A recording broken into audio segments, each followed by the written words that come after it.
جو اپنی وہ قوم سے کریں، کیونکہ اگر ہم اسے پچھلی آیات کے ساتھ ریلیٹ کریں جہاں پہ امن و سلامتی کا ذکر ہے اور یہاں بھی امن و سلامتی کا ذکر ہے، یہ امن و سلامتی صرف انہی لوگوں کے لیے ہیں جو شرک نہیں کرتے اور شرک سے اجتناب کرتے ہیں۔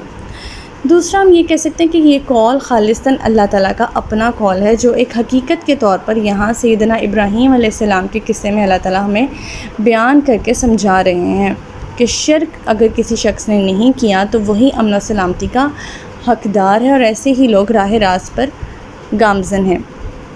آیت نمبر 83، وَتِلْكَ حُجَّتُنَا آتَيْنَاهَا إِبْرَاهِيمَ عَلَىٰ قَوْمِهِ نَرْفَعُ دَرَجَاتٍ مَّن نَّشَاءُ إِنَّ رَبَّكَ حَكِيمٌ عَلِيمٌ۔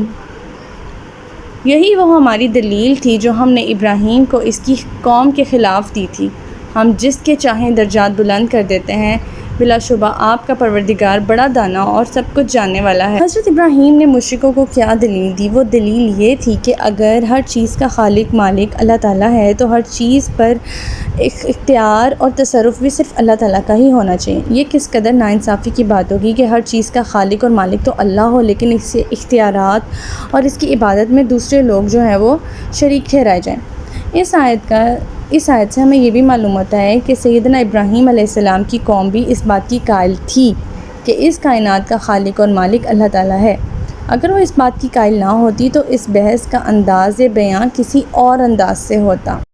آیت نمبر 84، وَوَهَبْنَا لَهُ إِسْحَاقَ وَيَعْقُوبَ كُلًّا هَدَيْنَا وَنُوحًا هَدَيْنَا مِن قَبْلُ وَمِن ذُرِّيَّتِهِ داؤد وسلیمان وأیوب ویوسف وموسیٰ وہارون وکذالک نجزی المحسنین۔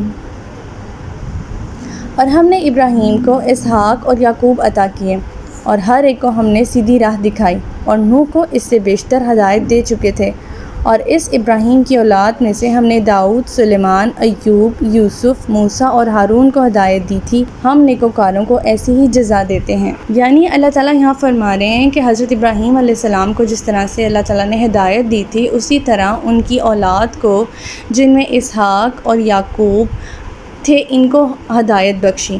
اس سے قبل حضرت نوح علیہ السلام کو ہدایت اللہ تعالیٰ کی ذات دے چکی تھی، اور ان کی اولاد میں سے داؤد اور سلیمان کو بھی، موسیٰ اور ہارون کو بھی، یوسف اور ایوب کو بھی، اور یہ سب لوگ جو ہیں وہ نیکوکار ہیں، کیونکہ ایسے ہی لوگوں کو ہم ہدایت دیتے ہیں۔ کیسے لوگ؟ جو کہ نیکوکار ہوں، نیکوکاروں کو ہی اللہ تعالیٰ ہدایت بخشتے ہیں۔ آیت نمبر 85، وَزَكَرِيَّا وَيَحْيَا وَعِيسَىٰ وَإِلْيَاسَ كُلٌّ مِّنَ الصَّالِحِينَ، اور زکریا، یحییٰ، عیسیٰ اور الیاس کو بھی، یہ سب لوگ صالحہ تھے۔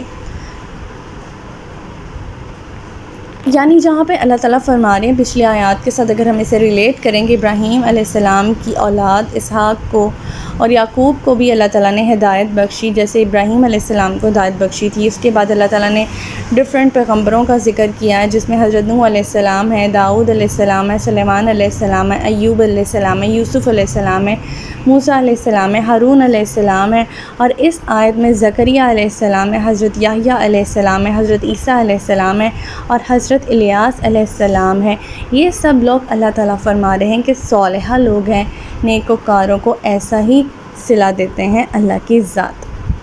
یہاں پہ ایک بات سمجھنے کی بہت ضروری ہے، وہ یہ کہ قرآن پاک میں اکثر مقامات پہ جب انبیاء کا ذکر ہوتا ہے تو اس میں ترتیب زبانی بھی پائی جاتی ہے، لیکن یہاں غالباً صفت کو زیادہ تر ملحوظ سے خاص رکھا گیا ہے۔ ان میں سے کس نے شرک کے خلاف سب سے زیادہ جہاد کیا تھا، یا بعض دوسری صفات کو ملحوظ رکھا گیا ہے، تو ان میں سے سرفہرست حضرت ابراہیم علیہ السلام کا ہی ذکر کیا گیا ہے، جنہوں نے شرک کے خلاف جو ہے وہ کلمہ توحید بلند کیا تھا۔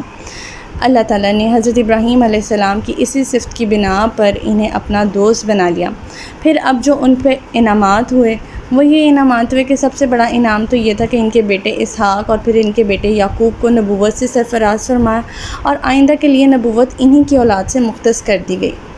بعد ازاں سیدنا نوح علیہ السلام کا ذکر فرمایا کہ جنہوں نے 9.5 سال کا طویل عرصہ شرک کے خلاف جہاد میں گزارا تھا، حالانکہ ان کا زمانہ سیدنا ابراہیم علیہ السلام سے بہت پہلے کا۔ ان پر انعام یہ ہوا کہ ان کے بعد نبوت آپ کی اولاد میں مختص ہو گئی، پھر اس کے بعد سیدنا داؤد، سیدنا سلیمان کا ذکر فرمایا۔ تو کیٹیگوریکلی اللہ تعالیٰ نے ان انبیاء کرام کا ذکر یہاں فرمایا ہے جنہوں نے شرک کے خلاف سب سے بڑا جہاد کیا ہے، اور کیٹیگری وائز اللہ تعالیٰ نے ان کے یہاں نام مینشن کیے ہیں۔ تو ہمارا آج کا سبق یہیں تک تھا۔ اللہ تعالیٰ سے دعا ہے کہ اللہ تعالیٰ قرآن پاک کے احکامات پر عمل پیرا ہونے کی توفیق عطا فرمائے۔ اللہ پاک ہمیں ہدایت دے کہ جس کے بعد گمراہی نہ ہو۔ ربنا لا تزغ قلوبنا بعد إذ هديتنا وهب لنا من لدنك رحمة إنك أنت الوهاب سبحانك اللهم وبحمدك أشهد أن لا إله إلا أنت أستغفرك وأتوب إليك۔ السلام علیکم ورحمۃ اللہ وبرکاتہ۔